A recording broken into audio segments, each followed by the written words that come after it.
पता चला महाराष्ट्र में सरकारी स्कूलों का बुरा हाल है कि नहीं है? बहुत बुरा हाल है।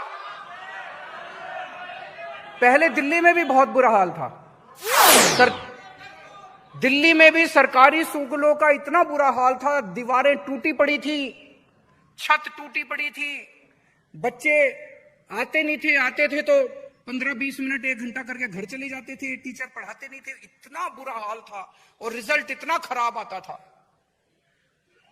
आज दिल्ली के सरकारी स्कूल इतने शानदार हो गए हैं, इतने शानदार हो गए हैं। मैं आपको 2 ही बातें बताऊंगा। मैं अपने मुंह से अपनी तारीफ करूं तो अच्छा नहीं लगता, लेकिन 2 बातें सुन ली। इस बार दिल्ली के सरकारी स्कूलों के 12वीं क्लास के नतीजे 99.7% आए हैं, 0.7% आए हैं। प्राइवेट को बहुत पीछे छोड़ दिया अब सरकारी स्कूलों ने, नंबर 1। दूसरी बात, इस साल दिल्ली में 4 लाख बच्चों ने अपने प्राइवेट स्कूलों से नाम कटा के सरकारी स्कूलों में, अमीरों के बच्चों ने, अमीरों, पहले गरीब आदमी भी अपने बच्चे को सरकारी स्कूल नहीं भेजना चाहता था, पहले गरीब। इस बार अब अमीर लोग भी अपने बच्चों के नाम कटा के सरकारी स्कूलों में भेज रहे हैं, क्योंकि सरकारी स्कूलों में इतनी सुविधाएं हो गई, इतनी सुविधाएं हो गई। मैं आपको कुछ उदाहरण देता हूं। एक लड़का है सुधांशु, उसके पिताजी प्राइवेट कंपनी में एक छोटे से केयर, बहुत गरीब परिवार का। इस बार 12वीं पास करने के बाद उसका IIT दिल्ली में मैकेनिकल इंजीनियरिंग के अंदर एडमिशन।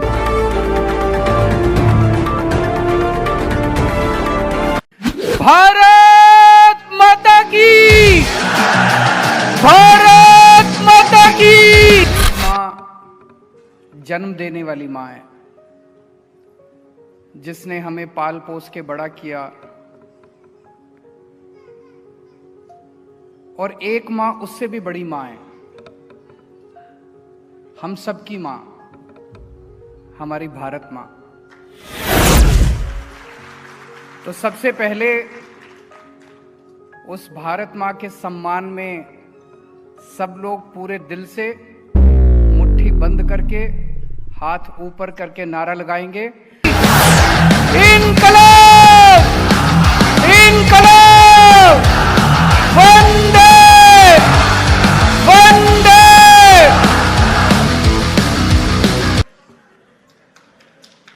और दूसरी चीज मैं भगवान से मांगता हूं कि हे भगवान, जब तक